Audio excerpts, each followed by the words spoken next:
Punjabi radio USA है। हुण तुसीं साडे चंडीगढ़ स्टूडियो तो सुशील दोसांझ कोलों अज बुधवार दा पंजाबी खबरां दा बुलेटिन सुणोगे। पहलां अज दीआं खास खबरां सुणो।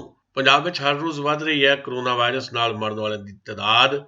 इक्को दिन च होई रिकॉर्ड 32 मरीज़ां दी मौत। कुल मरीज़ां दी तादाद 26,000 नूं छूहण लगी ते ठीक होण वालिआं दी गिणती भी 17,000 दे नेड़े पहुंची। भारत विच कोरोना दे नाल हुण तक 46,250 लोगों की जान गई। दुनिया भर में हुण तक 7,47,000 मौतां। पंजाब कांग्रेस विच चौधर की लड़ाई जोरां उपर। प्रताप सिंह बाजवा ने कहा कि वह कैप्टन अमरिंदर की अगवाई च कोई चोण नहीं लड़नगे। कैप्टन अमरिंदर बोले कि बाजवे की सुरक्षा पंजाब सरकार ने वापस लई है।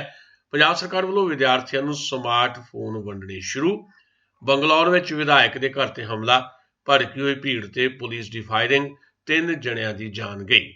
मुतबाजी जथेदार ध्यान सिंह मंड ने कहा कि नरेंद्र मोदी माफी मांग लैण, नहीं तो केस दर्ज करवाया जाएगा। बठिंडे जिले च धी नूं छेड़न तो रोकण उपर लड़की के पिता का कतल। बरतानिया च आर्थिक कंगाली के हालात बने ਅਤੇ खुदकुशी कर गए फिल्म अदाकार सुशांत राजपूत की दोस्त रिया चक्रवर्ती, उसके भरा ते प्यो दे मोबाइल फोन जब्त किए गए। हुण खबरां दी तफसील सुनो। पंजाब विच लगातार वध रहे कोरोना के केसां दा मंगलवार देर रात तक एक होर रिकॉर्ड बन गया। पंजाब च इक्को दिन विच कोरोना के 32 मरीजों की मौत हो गई ते 1002 नवे केस सामने आ गए। पंजाब च कोरोना वायरस नाल मरण वाले की गिणती 636 तक पहुंच गई है, जबकि कोरोना के पीड़ितों की कुल गिणती भी 26,000 के नेड़े जा पहुंची है। पंजाब के ਵੱਖ-ਵੱਖ ਹਸਪਤਾਲਾਂ 'ਚ इस वेले 8,463 मरीज इलाज करवा रहे हैं, जिन्हां विचों बहुत ज़्यादा गंभीर 160 मरीजों चों 139 मरीज ऑक्सीजन ते ने ते 21 मरीजों नूं वेंटीलेटर ते रखा गया। इस दौरान मंगलवार नूं पंजाब विच 1,055 मरीजों के सेहतमंद होकर अपने घरां नूं वापस जाने की भी खबर है। पंजाब विच कोरोना नूं हराउण वाले मरीजों की गिणती 17,000 के नेड़े पहुंच गई है। भारत में कोरोना के मरीजों की गिणती 23,28,405 तक चली गई है। मंगलवार देर रात तक 61,252 मरीज वधे, जबकि इक्को दिन 835 लोगों की मौत हुई। भारतीय सेहत मंत्रालय ने बुधवार सवेरे अपने आंकड़े जारी किए, जिसके मुताबिक पिछले 24 घंटिया 61,252 मरीज वधे ने ते 835 लोगों की मौत हुई है। भारत में कुल मरीजों की गिणती वध के 23,34,639 हो गई है, जिहदे विचों 6,43,948 मरीज हस्पतालों में दाखिल ने, जबकि 16,30,600 मरीज ठीक भी हो चुके हैं। हुण तक भारत में 46,250 लोगों की इस बीमारी नाल मौत हुई है। दुनिया भर में हुण तक 7,47,000 मौतां होने की खबर है तो कुल मरीजों की तादाद 2,05,57,000 तो पार चली गई है। पर राहत वाली गल यह भी है कि बिना वैक्सीन तो ही 1,34,70,000 मरीज ठीक भी हुए ने। पंजाब में कोरोना नाल हो रही मौतां ने पंजाब सरकार की चिंता वधा दी है। सरकार खुद इस गल नूं मनदी है कि सितंबर महीने तक कोरोना सिखर ते होएगा। सेहत महकमे ने कोरोना नाल हो रही मौतां नूं लैके एक सर्वे करवाया, जिहदे च इह देखण च आया कि शहरां दे मुकाबले पिंडां विच कोरोना नाल ज़्यादा मौतां होईआं ने। देखा गया है कि 31 जुलाई तक कुल 382 मौतां विचों शहरां विच मौत की दर 2.4% सी ते पेंडू खेतरां विच इह दर 2.9% देखी गई। हालांकि पहला शहरां विच ज़्यादा मौतां होण दा खदशा सी। इस सर्वे विच इह भी देखण च आया कि पिंडां तो कुछ मरीज देरी नाल जिले हस्पताल च पहुंचदे सन, जिस करके मौत की दर पिंडां वालिआं दी ज़्यादा रही है।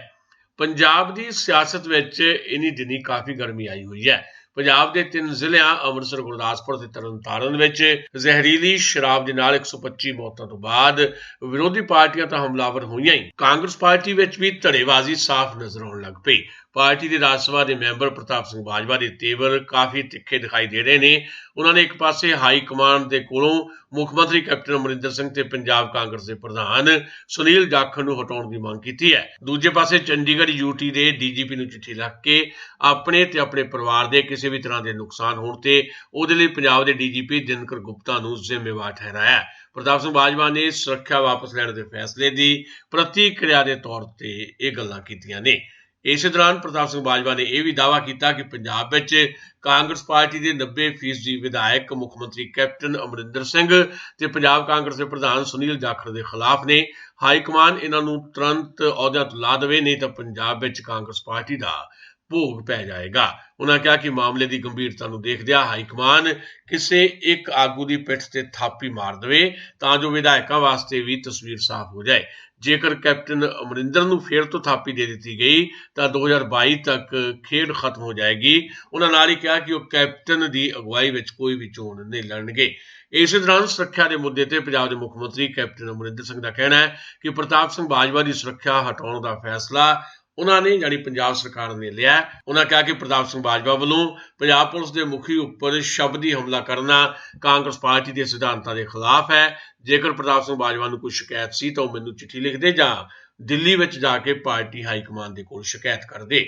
खबरां तुसीं पंजाबी रेडियो USA तो सुन रहे हो ते इन्हां खबरां नूं साडे चंडीगढ़ स्टूडियो तो सीधा प्रसारित किया जा रहा है। खबरों को स्पॉन्सर कर रहे हैं खालसा इंश्योरेंस एजेंसी वाले। जेकर तुसीं जां तुहाडे परिवार के किसी मैंबर ने हाले तक भी लाइफ इंश्योरेंस नहीं करवाई तो अज ही खालसा इंश्योरेंस एजेंसी को कॉल करो, जो कि अमरीका दी टॉप रेटेड कंपनियों नाल तुहाडी बहुत ही वाजिब रेट ते लाइफ इंश्योरेंस करवा के देणगे। खालसा इंश्योरेंस एजेंसी का टेलीफोन नंबर नोट कर लो 408 272 2500। याद रखो खालसा इंश्योरेंस एजेंसी का टेलीफोन नंबर 408272 2500। चलो फिर चलते हैं कुछ होर खबरां वल। पंजाब सरकार ने अज अंतरराष्ट्रीय युवा दिवस के मौके पर पंजाब स्मार्ट कुनैक्ट स्कीम के तहत राजभर में +2 के 1,73,823 विद्यार्थियों को मुफ्त स्मार्टफोन देने की शुरुआत कर दी है। इस स्कीम पर 92 करोड़ रुपए खर्च होंगे। मानसा च स्मार्टफोन देने की रस्म माल ते पुनर्वास मंत्री गुरप्रीत सिंह कांगड़ ने निभाई। उन्होंने कहा कि पंजाब भर च 2.25 लाख विद्यार्थियों नहीं सगों इन्हां विद्यार्थियों के पढ़ते लखां भैणां भरावां भी इस स्मार्टफोन राही अपनी ऑनलाइन सिक्ख्या का लाभ मिलेगा। बंगलौर में एक कांग्रेसी विधायक अखंड श्रीनिवास के कथित रिश्तेदार ने सोशल मीडिया से पोस्ट साझी करने तो बाद भड़की हिंसा उपर काबू पाने वास्ते की गई पुलिस फायरिंग में 3 लोगों की मौत हो गई। बंगलौर के पुलिस कमिश्नर कमल पंत ने दस्सिया कि हिंसा के मामले 110 लोगों को गिरफ्तार किया गया है। मंगलवार रात तो शुरू हुई यह हिंसा बुधवार तड़के तक जारी रही।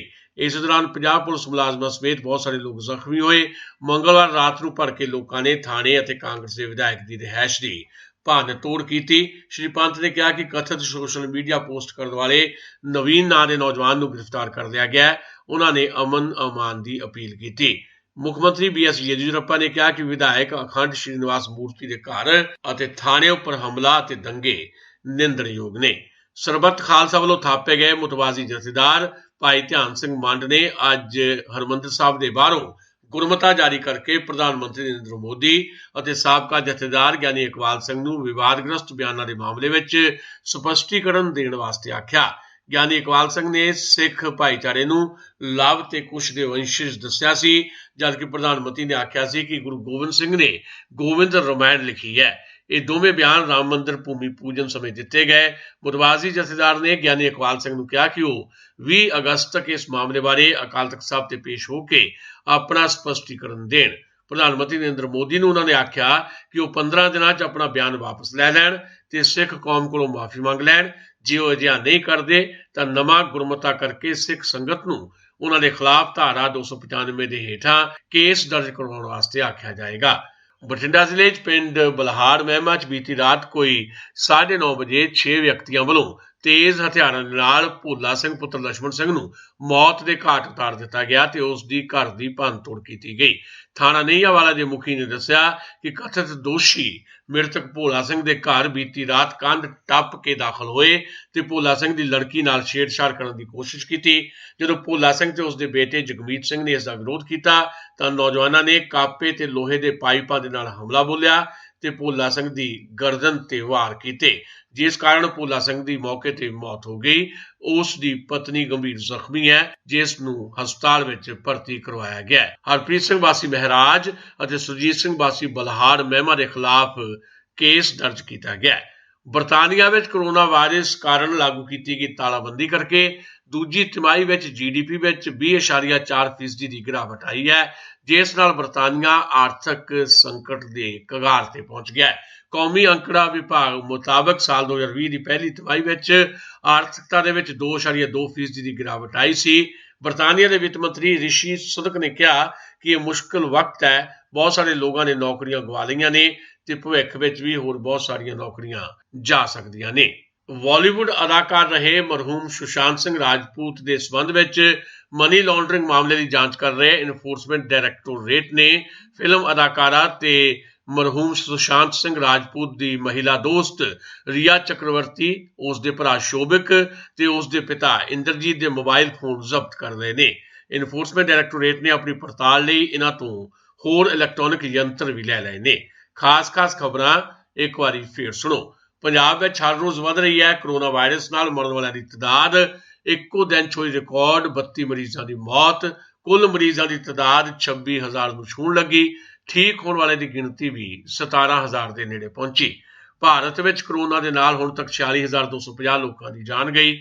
ਦੁਨੀਆ ਭਰ ਵਿੱਚ ਹੁਣ ਤੱਕ 7,47,000 ਮੌਤਾਂ। ਕੁੱਲ ਮਰੀਜ਼ਾਂ ਦੀ ਤਾਦਾਦ 2,05,57,000 ਹੋਈ। 1,34,70,000 ਮਰੀਜ਼ ਬਿਨਾਂ ਵੈਕਸੀਨ ਤੋਂ ਠੀਕ ਵੀ ਹੋਏ। ਪੰਜਾਬ ਦੀ ਕਾਂਗਰਸ ਪਾਰਟੀ ਵਿੱਚ ਚੌਧਰ ਦੀ ਲੜਾਈ ਜ਼ੋਰਾਂ ਤੇ। ਪ੍ਰਤਾਪ ਸਿੰਘ ਬਾਜਵਾ ਨੇ ਕਿਹਾ ਕਿ ਉਹ ਕੈਪਟਨ ਅਮਰਿੰਦਰ ਦੀ ਅਗਵਾਈ 'ਚ ਕੋਈ ਚੋਣ ਨਹੀਂ ਲੜਨਗੇ। ਕੈਪਟਨ ਅਮਰਿੰਦਰ ਬੋਲੇ ਕਿ ਪ੍ਰਤਾਪ ਸਿੰਘ ਬਾਜਵੇ ਦੀ ਸੁਰੱਖਿਆ ਪੰਜਾਬ ਸਰਕਾਰ ਨੇ ਵਾਪਸ ਲਈ। ਪੰਜਾਬ ਸਰਕਾਰ ਵੱਲੋਂ ਵਿਦਿਆਰਥੀਆਂ ਨੂੰ ਸਮਾਰਟਫੋਨ ਵੰਡਣੇ ਸ਼ੁਰੂ।